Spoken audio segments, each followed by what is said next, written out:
Olá, tudo bem com vocês? Eu sou Maria Rita Werneck e é um prazer recebê-los aqui em mais uma edição do CRA Entrevista. Para você que está chegando agora, que ainda não é inscrito aqui no canal, aproveite esses momentos iniciais aqui do nosso encontro para se inscrever. Não esqueça de ativar as notificações para receber em primeira mão as informações sobre os conteúdos, que a gente disponibiliza aqui no nosso canal.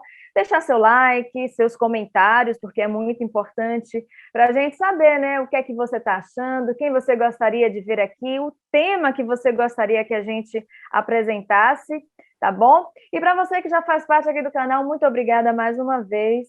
É muito bom saber que você chegou um dia, gostou e continuou conosco. Bom, gente, hoje o nosso tema ele é direcionado não só para todos vocês que estão aqui, porque eu acredito que se você clicou é porque você tem interesse nesse assunto, mas ele é especial para aquele profissional da área da administração ou para aquele estudante, que tem curiosidade para saber como é a atuação do profissional da administração nas grandes gigantes da consultoria e auditoria, porque aqui no Brasil, sim, a gente tem grandes empresas que são dessa área, reconhecidas internacionalmente, inclusive. E para esse bate-papo, a gente trouxe o CEO de uma delas. Eu estou falando do administrador e CEO da BDO Brasil, Raul Correa da Silva. Tudo bem, Raul? Tudo bem, boa tarde. Um prazer estar com vocês aqui. Bom, um prazer nosso te receber. Você que, inclusive, já foi administrador destaque do CRA São Paulo em 2014, ou seja, um profissional que o nosso conselho já conhece de longa data, já admira.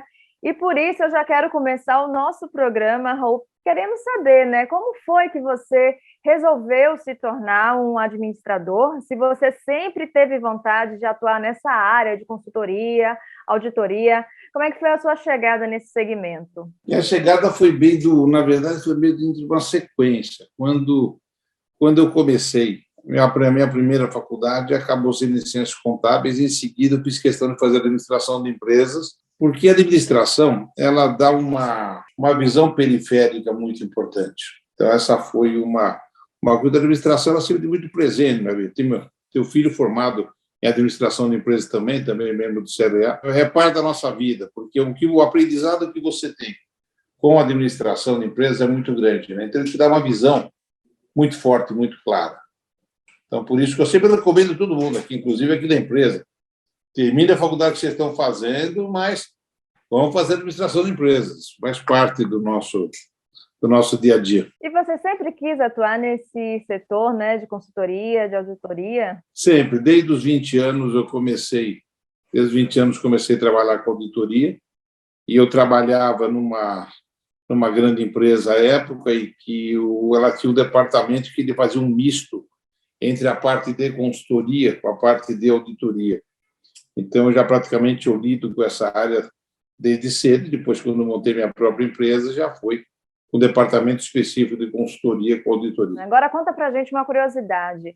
Eu queria que você nos falasse como é que foi possível, em 20 anos, transformar uma empresa que começou com 6 colaboradores em uma das gigantes brasileiras nessa área de consultoria e auditoria. Quais foram os principais pilares, fincados nessa trajetória, Raul? Não sei quem te contou isso, mas de qualquer forma é verdadeira a história. Nós começamos mesmo, não foi minha primeira empresa, foi uma segunda, que eu tinha vendido a primeira, mas nós começamos com uma estrutura pequena de pessoas, e foram aquela mistura de trabalho com competência e sorte. O pessoal costuma falar que eu sou um corintiano com sorte, mas eu sou corintiano com sorte, mas com a ajuda de Deus também. Se Deus vier me trazer sorte às 8 da manhã, eu estou no escritório. Se Deus quer me dar sorte ao meio-dia, eu estou no escritório. Se Ele vier me dar sorte às 6 da tarde, eu também estou no escritório. Então, no fundo, é muito trabalho. A gente precisa contribuir também, ajudar e fazer a equipe certa. Na verdade, escolher as pessoas. Você não consegue ter nenhum tipo de negócio se você não tiver um planejamento, se você não procurar ir para frente. Lembra que eu te falei da visão periférica da administração? Você tem que ter o conceito de gestão, você tem que estar sempre um passo além no seu planejamento. Daí você precisa trazer as pessoas certas, você tem um momento em que você precisa ter ao seu lado uma mentalidade de empreendedores, outra hora você precisa ter complementação técnica e assim por diante, para você ter excelência de qualidade E o prestador de serviço ele é muito boca a boca, né? Você não pode só vender. Vender o serviço, ele é até fácil, porque a pessoa está procurando alguma coisa. Você fala 2, 3 coisas e você vendeu o serviço. Mas o pós-venda e a entrega? Aí entra o planejamento, entra a estrutura. E foi isso mesmo. A gente fez, nós tivemos esse crescimento também, parte orgânica e parte inorgânica. Nós compramos algumas empresas ao longo desse período. Nós fomos adquirindo empresas, fazendo fusões. E chegamos, hoje nós temos 1.700 pessoas e 24 filiais espalhadas pelo Brasil. Nós somos hoje das 5 grandes, nós somos a que mais tem escritórios espalhados. Porque o nosso business também é o middle market, né? Cada empresa tem especialização em algum tipo de mercado. E nós somos o middle market, que não, o middle market não significa que é o chaveiro ou a boutique. Middle market, no nosso conceito, é quando o principal executivo ele está à frente dos negócios. Ou ele é o CEO da empresa, ele está no conselho de administração, ou seja, quando você fala com quem decide. Então, é uma especialização que nós temos, isso ao longo da vida, né? A vida inteira é o que a gente sabe fazer, e com isso nós fomos chegando, quer dizer, mas não pode ter medo também, né? A hora que você é empresário, você tem o risco de fazer o negócio, você precisa se preparar para enfrentar o risco. A primeira coisa foi planejamento mesmo. Planejamento e constante follow-up de tudo. Bom, Raul, na sua opinião, qual o grande desafio, né, do administrador, consultor ou auditor aqui no país hoje em dia? Esse hoje em dia talvez seja desde 1500, né? Porque nós somos um país que vive em crise, né? O Brasil ele tem uma particularidade que nós caímos rápido e também levantamos rápido. Diferente quando você tem países um pouco mais estruturados, um pouco mais avançados, onde é tudo um pouco mais lento, né? E nós temos essa agilidade. A parte de ser empreendedor também tem um pouco a ver talvez com a nossa cultura, com a nossa forma, né? Quer dizer, qualquer pessoa que você encontra, ela sempre pensando em ter seu negócio, né? Qualquer que seja ele. Só que nós temos que nos preparar para isso. Uma hora é crise disso, outra hora é crise daquilo, daí vem Covid, não vem Covid, daí começa a melhorar a situação, já começa a cair o dólar, daí já acontece um outro efeito, e com isso você tem... Como é possível, desculpa te interromper, mas como é possível se preparar nessa montanha-russa, né, que você está dizendo? Existe uma coisa também que é verdadeira, né? O dinheiro, ele não some. Imagina que você tem como nós tivemos no passado, né? Imagina que você tem um recurso que ele estava aqui. No meio da crise, esse recurso eventualmente saiu daqui, mas ele veio para cá. Cabe você se preparar para poder atender o mercado que ele está. Por exemplo, pega o ano passado, ele foi muito ruim, esse ano também, muito ruim para turismo, para lazer, restaurantes, foi muito ruim. Nós vamos precisar dessa área, são 2 anos para conseguir se equilibrar de novo. Em compensação, você pega todo mundo que foi material de construção, eles tiveram um ganho muito alto. Se você tenta hoje comprar qualquer material de construção, demora para te entregar e os preços subiram muito, gerando até uma inflação embutida em relação a isso. Você precisa ter muito controle de custo fixo, porque você tem a mortalidade das empresas, que eles falam, a empresa não dura 2 anos, porque a pessoa ela juntou algum recurso que tinha, quer montar o negócio, acha que pode administrar, ele precisa de um administrador, porque quando a pessoa quer montar, por exemplo, um negócio de fabricação de lápis, ele entende de fazer o lápis, é o que ele quer fazer. Não necessariamente ele seja o melhor administrador que existe. Então, ele precisa ter um profissional que possa ajudá-lo a tocar o negócio. E daí são os planejamentos e muito controle de custo fixo. Custo fixo é como unha, né? Tem que estar parando sempre, não tem como fazer. E se você não tentar estar sempre projetando 6 meses, 1 ano a sua companhia, você corre muito risco, porque nós somos um país com juros muito altos, o crédito não é tão fácil, tão abrangente. Aí é o orçamento e follow-up o tempo inteiro. Felizmente, hoje, a tecnologia, nós temos condições de colocar, através de business inteligência, você consegue ter todas as informações da sua empresa no seu celular. Na sua opinião, Raul, onde é que estão as principais oportunidades, né, do profissional de administração nesse setor? Você já nos disse que é um diferencial, né, o profissional da administração, por toda a formação ampla que ele tem. Então, a gente pode dizer que as oportunidades também são amplas ou existe um nicho específico? As oportunidades são grandes. Como eu te falei, filho foi fazer administração. E o porquê? Essa visão, essa grande visão que o administrador tem, permite você contribuir para o crescimento da empresa, porque na hora que você está planejando e está acompanhando, eu acho que a oportunidade é muito grande. No mercado, quando você fala em mercado da parte de atuação, de mercado de consultoria, de auditoria, daí é enorme, né? Porque daí você vira core business. Que é importante entender isso, né? O administrador, ele é extremamente importante, mas normalmente ele não é o core business das empresas. Então, ele não é o principal. Se eu quero fazer lápis, o principal é fazer lápis. O administrador, ele não tem, às vezes, aquele reconhecimento necessário pela empresa a qual ele trabalha. Então, esse é talvez o ponto mais difícil, porque às vezes a pessoa tem dificuldade de enxergar esse tipo de apoio e de auxílio. Agora, quando você vai para a consultoria, você é o core business. Então, daí a oportunidade ela é monstruosa, né? Porque só depende de você o crescimento. Em empresas como a nossa, nós pegamos os estudantes do primeiro e segundo ano de faculdade. Para começar a carreira conosco, para você ter uma ideia, o estudante ele está primeiro, segundo ano, vai entre 18 e 23 anos, que é quando nós contratamos o trainee, como nós chamamos, tá? E daí ele segue na carreira de uma forma piramidal, à base de meritocracia, para chegar a sócio. Então, essa é a estrutura. Degrau por degrau, vai chegando a sócio. Maravilha. Bom, Raul, a gente sabe que aqui no Brasil, grande maioria, né, das empresas, não grande maioria não, praticamente todas as empresas, 90%, segundo dados do Sebrae, são formadas, né, por pequenas empresas. Mas quando a gente fala em consultoria e auditoria, a gente logo lembra das grandes empresas, né, empresas de muitos profissionais, muitos colaboradores. Aí vem minha pergunta: as pequenas empresas, médias empresas, seriam um grande mercado a ser explorado nesse mercado de consultoria e auditoria ainda, ou isso é um grande equívoco que eu estou falando? Não, pelo contrário, você pode explorar os 90% sim, porque toda empresa precisa desse apoio do administrador.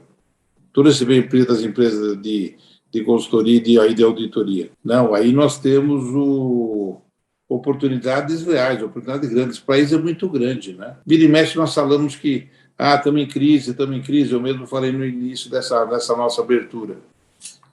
Ora, se 90% é pequena e média empresa, supondo que o mercado ficou difícil, se eu gastar um pouquinho mais de sola de sapato, eu visito mais empresas e continuo fazendo os negócios necessários para a sobrevivência.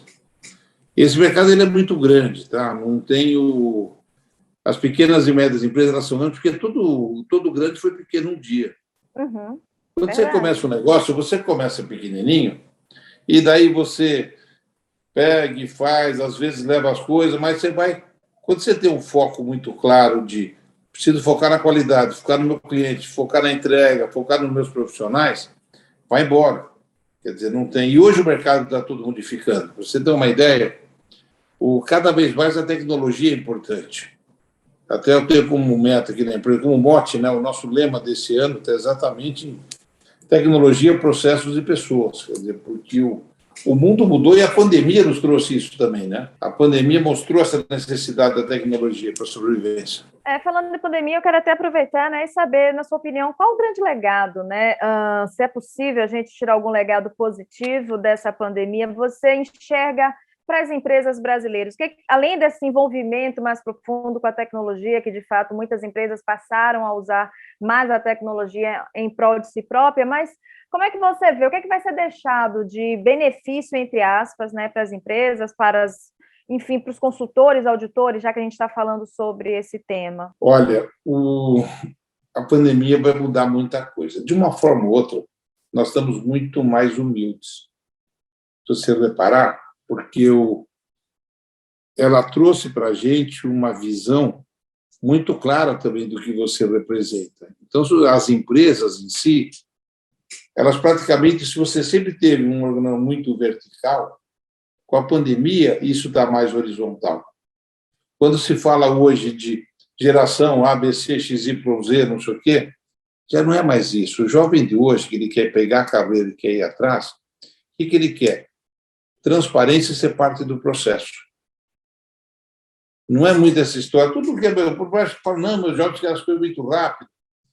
O compromisso, você acaba engajando as pessoas, você traz as pessoas através de transparência e elas sendo importantes no processo. É isso, porque a vida não é só dinheiro. Dinheiro você precisa para necessidades básicas e um luxozinho de vez em quando. Você quer ser útil, você quer crescer, você quer utilizar a sua inteligência. E é isso que as empresas têm a fazer. O que a pandemia nos trouxe no mundo? O contato ficou tudo muito rápido. Quer dizer, eu estou conversando com você agora. Se você quiser falar comigo agora, nossa, Raul, eu gostaria tanto de saber como é que está a situação na Alemanha. Eu demoro segundos para colocar o Raul alemão aqui para falar com você na nossa mesma entrevista, né? Uhum. Isso é uma mudança grande que a gente está fazendo. Por um outro lado, tem a parte nociva da pandemia. Não estou nem falando dos negócios, tá? Porque os negócios foram afetados e 2 anos se recuperam. E vários negócios estão desde novembro com capacidade full de produção. Então, essa não é nem isso que eu estou falando. O nocivo é que, se você fica somente com o trabalho em home office, você prejudica o crescimento das pessoas, ainda mais no serviço de consultoria como o nosso, que ele é piramidal. Você começa na base e chega até o topo. Você tem uma tendência, o que você sabe foi mais rápido, é melhor do que você treinando o outro, né? E a distância, ela acaba te colocando com isso. Então, você não... A pandemia, você trabalhando em home office, full time em home office, fica mais difícil você preparar as pessoas para assumir posições maiores e a cultura das empresas, em médio prazo, elas vão sendo destruídas. Porque cada empresa tem o seu start, tem seu jeito, tem seus valores, tem a sua alma. E a distância, ela acaba tirando isso. Tanto que, por exemplo, nós começamos em março do ano passado, fomos todos para casa. Nós estamos sempre investindo em tecnologia, eu sou um aficionado por isso desde sempre. Então, em uma semana, eu já tinha todos os clientes sendo atendidos em casa, os nossos funcionários em casa, quem tinha desktop já tinha seu notebook, já estava todo mundo ligado em Teams, já estava atendendo todos os clientes, já tinha prestado notebook para quem não tinha, já tinha prestado cadeira para quem não tinha condição em casa. Então, nós preparamos o time para isso. Mas desde julho, isso foi até final de junho. Em julho, nós começamos o trabalho híbrido. Quando foi julho, nós falamos, vamos voltando para o escritório. Praticamente de março a junho, no meu escritório de você e minha secretária, e mais umas 3, 4 pessoas. No nosso prédio, trabalham 1.000 pessoas. Então, você imagina, eu, minha secretária, e mais uns 3 ou 4 que vinham aqui por um motivo ao B. Eu vinha dentro do sentido do capitão estar à frente do negócio, mas como exemplo para a tropa, adotamos um esquema de comunicação direta e imediata com a equipe. Nós falávamos com a equipe toda sexta-feira, falava com a equipe, o nosso comitê executivo tinha reuniões das 8 às 9 da manhã todos os dias, ainda fazia um happy hour às 6 da tarde, virtual, lógico, discutindo o que fazer com a empresa, procuramos ser muito transparentes, aquela base, o que eu sabia hoje, amanhã todos os nossos profissionais sabiam, são 1.700 pessoas, 24 estados, e fizemos, por exemplo, quando eu peguei o corona em fevereiro, eu descobri na quarta, na quinta-feira eu já tinha anunciado o Brasil inteiro, para todo mundo saber, para não ter nada escondido. As pessoas hoje querem transparência. A empresa que não tiver transparente e não tiver comunicação olho no olho, ela vai ter dificuldade no futuro. Então, o que nós fizemos? Nós voltamos em julho do ano passado para o trabalho híbrido. Aquela base começou dia sim, dia não. O dia sim, dia não é 50%, porque existem aqueles que não podem vir, ou por causa da idade dos pais, e nunca foi forçado isso. Na prática, a gente via uns 30%, 35%. Lógico, quando o governo falava não pode, daí volta todo mundo, né? E hoje nós colocamos aqui, nós temos 3 dias presenciais, 2 de home office, e eu não creio que as empresas voltem a trabalhar 100% presencial.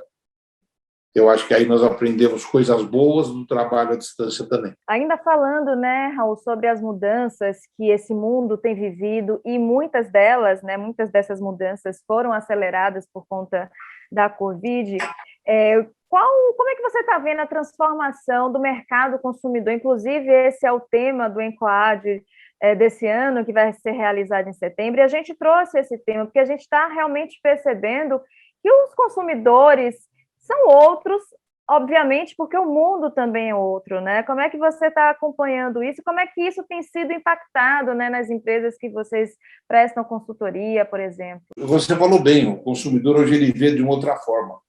O mundo está muito ágil, também muito acelerado, né? Quer dizer, você tem que estar sempre dando um pé à frente, porque o hoje e amanhã já não vale mais, e com isso o mercado consumidor está exigindo isso. Você precisa de uma tecnologia e um desenvolvimento, porque hoje em dia também o mercado consumidor, ninguém fala em qualidade, quem não tem qualidade não está no mercado. Então, hoje, o que você precisa? Você precisa ter o diferencial, é o design, é o atendimento, é o pós-atendimento, é a tua parte de venda. E o que isso nos traz com toda essa mudança que nós estamos nesse 1 ano e meio? Essa necessidade da informação muito rápida. Você lança um negócio, uma coisa hoje que ela está velha, então você está sempre planejando e executando para poder dar resposta para o mercado. E aí eu volto, o administrador é fundamental nisso. Você já falou da transparência, da importância, né, da transparência nas empresas, mas eu queria saber de você o seguinte: quais são os outros pilares, o que é que não pode faltar, na verdade, na liderança hoje em dia? Como é que um líder precisa atuar nesse momento? Como é que você procura fazer sua liderança aí na BDO? Conta para a gente um pouco sobre esse assunto. Liderança, a gente está vivendo um mundo também, como você falou, ágil, então a gente tem novos termos, liderança horizontal, líderes, né, 4.0, enfim. Como é que você classificaria a sua liderança e como é que você vê a liderança dos dias atuais? Eu acho que, como sempre, o líder ele é o exemplo. Como sempre, o líder é o exemplo, ele é uma coisa a ser seguido. O que muda um pouquinho é que aquela figura do líder-chefe, ela vai embora. A figura do líder parceiro vai ser cada vez mais a função. Eu acho que nessa mudança, uma mudança grande, é difícil se adaptar, dá mexidas em queijo, né? Por exemplo, na BDO mesmo, nós estamos nesse instante. Primeiro, nós mudamos há 2 anos atrás, nada a ver com pandemia, nós mudamos a forma de governança, onde nós procuramos fazer comitês, esses comitês responsáveis, cada um por uma área, e a formação dos comitês com mistura tanto de idades quanto de filiais, de uma forma que você tivesse essa condição. Agora nós estamos preparando o nosso organograma funcional, ou seja, é um programa que eu já não estou mais preocupado quem está aqui e quem está acolá. Então, para qualquer coisa que qual o melhor nome para essa função? Não importa o cargo da pessoa. São pessoas, todos estão aqui, são todos profissionais e participando em tudo. Por exemplo, só para te dar um exemplo meio claro, né? Computadores, os notebooks, são várias categorias, né? A potencialidade que eles têm. Então, para nós aqui, nós classificamos de 1 a 5. E classificamos o usuário também de 1 a 5. Então, daí você fica pensando, nossa, você deve ter o melhor notebook da empresa. Não, porque eu sou um usuário categoria 3, então o notebook que me deram é categoria 3. Eu posso ter um trainee, que é um usuário categoria 5, que ele está com o melhor notebook da empresa. Então, essas adaptações, a liderança tem que estar isso muito claro. Antigamente, você tem muita figura do chefe que estava pulando que nem um macaco na frente de todo mundo, falando eu sou o dono, eu sou sócio, eu sou o máximo. Hoje as pessoas riem, porque o mundo mudou. Cada vez mais estamos vendo uma vida de meritocracia, é o reconhecimento pelo contato e pelo respeito. O respeito ao próximo, o respeito ao ser humano. O mundo mudou. Se você não respeitar o teu próximo, gente, e também existe uma grande verdade, a gente não vem nesta vida só para ter algum sucesso e ganhar um dinheirinho para a gente, para a nossa família. A gente vem aqui, se tiver condições, é de ajudar o próximo a crescer, a atingir os seus sonhos. Você precisa preparar, quer dizer, a nossa empresa é movida por valores. Normalmente eu falo em missão, visão e valores. Eu nem discuto missão e visão, porque eu faço consultoria. Mas se amanhã eu for vender lápis, mudou minha missão e minha visão. Os meus valores não podem mudar. Então, os nossos valores, quer dizer, a nossa forma de trazer, a gente faz muito questão em ética. Por exemplo, cópia oculta de e-mail sempre foi proibida na minha empresa. A gente joga muito limpo, então não tem, quer dizer, essa... Porque o mundo mudou. Hoje você precisa, mais do que nunca, ter a credibilidade do seu profissional. Nem digo do seu cliente, que é necessário, mas o profissional precisa comprar suas bandeiras. E você acha que o Brasil, as empresas brasileiras, melhor dizendo, estão preparadas para as 3 letrinhas ESG, Raul? Se preparando. Elas estão se preparando. Porque o que acontece com o ESG, né? Ele foi uma evolução, né? Se você pegar na época da Revolução Industrial, o mundo tinha outra visão. Era mais aquela visão do foco, do lucro, da rentabilidade. Quer dizer, era bem a parte de você estar satisfazendo o resultado acionista, o que não está errado. Em administração, 100% dos que estão me assistindo aprenderam no banco da escola que você precisa rentabilizar o capital. O que foi mudando com o tempo? Nós temos várias coisas, quer dizer, porque foi vendo que a sustentabilidade das empresas, foi vendo que o respeito ao ambiente, tudo isso, ele foi vindo e hoje faz parte. Você não consegue mais hoje uma empresa só focada com isso. Quer dizer, você tem que ter toda a preocupação de regra de sustentabilidade, só que agora mudando, né? Agora já tem as 3 letrinhas, que é o ESG, né? Tivemos que falar mais de sustentabilidade. Então, onde é o nosso mix de hoje? Você precisa ter uma administração responsável, uma administração pensando em todos os aspectos, não só de pessoas, como de meio ambiente, e, ao mesmo tempo, que ela seja lucrativa. Porque, se você não for lucrativo, você não consegue investir em nada. Não sei se entende o que eu quero falar, quer dizer, então, o que adianta falar? Não, vamos fazer isso. Não. Primeiro, precisa ter lucro para poder fazer isso, né? Então, hoje, o que cabe ao administrador no ESG, quer dizer, está muito preocupado com toda essa preocupação desse mundo de hoje, e isso, veja, o tempo vai passando, nós tivemos talvez o segundo grande movimento para isso, acho que foi na Eco Rio, aí, em 92, no encontro do Rio de Janeiro, foi a primeira 92. Vez. Eco 92, quer dizer, não foi Eco 92, e a partir daí isso só vem crescendo, né? A partir disso só vem crescendo, e hoje você não vira uma grande empresa hoje se você não estiver com toda a sua governança voltada para atendimento do ESG, sem perder a necessidade de lucro. Uma empresa que está querendo fortalecer a sua governança, né, corporativa, ela deve procurar uma consultoria, uma empresa de auditoria para ajudar nesse processo? Como é que funcionaria isso, Raul? Lógico, a empresa pode fazer por si só com seus próprios profissionais, mas a consultoria tem uma série de ferramentas que facilitam isso, né? Porque não é tão simples, porque você tem medições, você tem que ter um acompanhamento. Você pode até ter uma estrutura básica onde você monta, mas você tem que ter um acompanhamento, tem que ir atrás, porque é muito fácil você se desviar do caminho. Então, você precisa estar com acompanhamento. É difícil hoje você implantar uma governança focada em ESG sem ter algum auxílio externo. Não estou falando que seja impossível.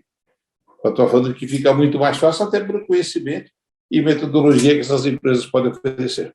Raul, conta para a gente como foi a experiência de ser vice-presidente do Corinthians, quais foram os principais desafios que você enfrentou? Olha, aí é a história, eu só não posso estourar teus minutos aí, né? Mas, por exemplo, pode contar, por favor, a gente adora história. Eu fiquei sócio do Corinthians com 3 anos de idade. Então, sou sócio do Corinthians desde 59. Sou um dos fundadores dos Gaviões da Fiel. Eu sou o número 11 dos Gaviões da Fiel. Eu sou um dos fundadores da Camisa 12. Eu sou o número 2 da Camisa 12. Então, a história de Corinthians a gente tem, né? E daí nós tivemos um momento, eu vivi intensamente Corinthians até 79. Depois, logicamente, daí é juventude, né? Trabalho, família, casamento, né? Só que em 2006 o Corinthians estava numa situação muito complicada. Eu falei, acho que eu vou virar conselheiro do Corinthians para ajudar o Corinthians. Bom, entre as mudanças da vida, um presidente da oposição acabou ganhando e me convidou para ser o VP de Finanças do Corinthians. Em um momento muito complicado. Nós tivemos, para vocês terem uma ideia, nós estávamos na 2ª divisão, nós assumimos o clube em meados de outubro, e comecinho de dezembro o clube estava na 2ª divisão. Então, nós praticamente tivemos que refazer tudo. O Corinthians devia cerca de 100 milhões em moeda da época e faturava 50. Então, para você ter uma ideia, o trabalho foi muito gratificante nisso, porque nós precisávamos crescer a receita para poder pagar a dívida.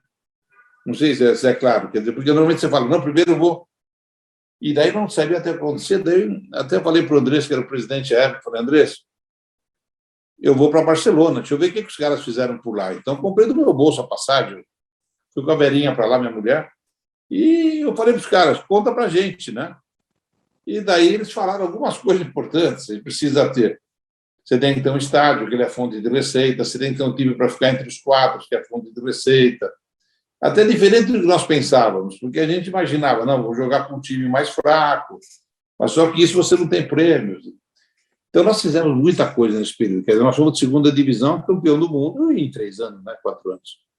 Então, essa foi ela foi muito positiva. E isso é o lado bom, né? É difícil manter, porque é tudo trabalho pro bono. Então, quando muda a gestão, quando muda a presidência, muda a diretoria, não necessariamente segue a mesma linha. Então, nós não conseguimos manter. É meio curioso, porque tem o Clube do Rio de Janeiro que um dia eles foram lá falar comigo, o que tem que fazer? Eles seguiram toda a liçãozinha deles e nós desaprendemos o que eles seguiram a lição do Corinthians e a gente acabou desaprendendo. Mas foi muito interessante. O que você tem de negativo nisso? A exposição, que pode ser boa e pode não ser tão boa. É um ambiente que mistura paixão e todas as pessoas que, de uma forma ou outra, participam da política são pessoas que, na sua vida pessoal, independente do tamanho da empresa, são bem-sucedidas na vida pessoal, independente do seu ramo. Então, quando vou no clube, você tem uma série de pessoas bem-sucedidas que acham que sabem tudo e todos entendem de futebol. Então, eu tenho muita ciumeira também nisso, mas em qualquer entidade sem fim lucrativo é assim. Mas, como o resultado final foi bom, nós pudemos contribuir bastante com o clube e seguimos. Mas é muito difícil, não é fácil, não. É um grande desafio. É uma exposição para o bem e para o mal. Por exemplo, como eu te falei, né, a gente devia 100, 50. Para eu poder pagar os 100, eu preciso crescer. Então, você chega um momento que você precisa segurar alguns pagamentos aqui, enquanto você está investindo para poder crescer, e na hora que você cresce, você paga o que você deve. Né? Então, todo esse trabalho foi interessante. Não me arrependo, não. Bom, Raul, conta para a gente como é que um jovem profissional da área da administração, ou então aquela pessoa que está concluindo o curso agora, né, pode se preparar para atuar, né, no setor, no segmento de consultoria e auditoria. Quais são as dicas, as principais dicas? Olha, primeiro, trabalhar em consultoria, estudo, você tem que ter muita curiosidade, você tem que ter um pensamento rápido, você tem que ter, ao mesmo tempo, uma vontade de crescimento constante, você precisa ter a paciência desse crescimento. Até quando nós contratamos gente aqui, eu sempre chamo os pais, porque quando a gente contrata 200, 300 pessoas, eu chamo os pais para conversar conosco, pai e mãe, para conversar conosco, para contar o que é a empresa, o que você imagina. Você prepara seu filho a vida inteira, dando o melhor que você tem. Quando ele entra no mercado de trabalho, onde ele está indo, né? Então, nós temos por costume chamar os pais, e eu sempre falo para os pais, olha, eles estão entrando numa carreira, é da base para cima, os primeiros 3 anos é só alegria, não preciso de vocês, deixa que nós cuidamos. Dos 3 anos até os 5 anos, ou até os 6 anos, eles acham que eles sabem tudo, que eles resolvem tudo, que eles são os explorados, que eles ganham pouco e eles querem ir embora. Aí eu preciso de vocês. Segura mais 2, 3 anos os meninos, é o papel dos pais. Passando esse período, quando eles chegam um supervisor ou chega um gerente, daí esquece, daí deixa com eles de novo, que daí, fatalmente, seu filho vai ser, se não um dos maiores salários da família. Então, eu sempre peço para o pai me dar 3 anos, porque é uma profissão que exige paciência. É degrau por degrau. Todo ano você é promovido, você é dispensado. E é meritocracia pura. Então, nós damos treinamento, para ter uma ideia, na BDO, 13% das nossas horas é treinando gente. E, de uma forma ou outra, todas as 5 grandes acabam treinando sua equipe, preparando, cada uma no seu estilo, da sua forma, da sua característica de empresa, né? É crescimento, o importante é que ele é meritocracia. E que formação complementar você acha que não deve faltar no currículo, né, de um profissional dessa área que queira atuar nesse segmento? Eu acho que, para trabalhar nesse segmento, tem que ter as 2 coisas, administração e contabilidade, ciências contábeis. Você está falando com um camarada que eu sou formado em administração de empresas, em ciências contábeis, em direito, e tenho minha pós-graduação em administração contábil e financeira. Quer dizer, isso foi minha formação, mas depois disso você vai fazendo educação continuada a vida inteira, né? Quer dizer, isso está indo, até há muito tempo de... Mas tem uma outra coisinha fundamental para qualquer um: a língua inglesa. Não importa onde vai. Se não falar inglês, ainda mais como está o mundo de hoje, que o mundo de hoje é tudo interligado. Ah, mas eu não tenho tempo de fazer inglês, eu não tenho... Não, você não tem tempo para nada, legal, mas você tem tempo para fazer um filminho, não tem? Então, quando você estiver vendo o Netflix da vida, ou similar, ou Prime, a Disney, o que você gostar mais, fone de ouvido e legenda em inglês. E vai falando junto com o personagem, vamos treinando. Por quê? A língua inglesa nunca foi tão necessária, principalmente hoje, onde o mundo está a um toque. Para a gente encerrar o nosso programa, eu sempre aproveito aqui os últimos momentos para pedir aos nossos convidados para que eles indiquem livros, filmes, séries, para quem está nos assistindo. Quais são as suas dicas, Raul? Aí, vamos esquecer meu cabelo branco e preto, então eu já li muito na vida, né? Eu já li muito na vida, mas tem alguns livros que são bem interessantes. Eu não estou lembrando o nome do autor, mas é um livro que eu gostei demais, chama Atitude, ele é muito bom para os jovens. É fácil de encontrar isso na Amazon, ou em estante virtual, aí também é fácil de achar. Atualmente, um livro que eu li há algum tempo atrás, que é bem interessante, ele se chama Bold, que é Audaz.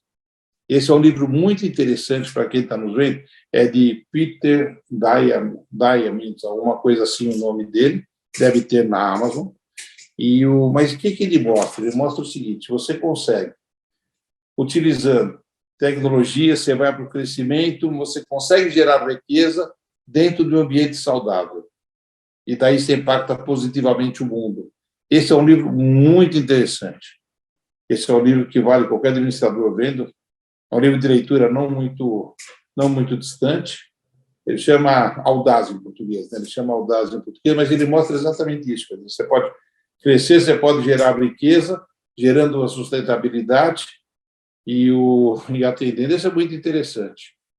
Tem o filme que eu gosto, bem legal, deve ter no YouTube esse, é difícil de encontrar no YouTube, mas ele chama O Meu Nome é Ninguém.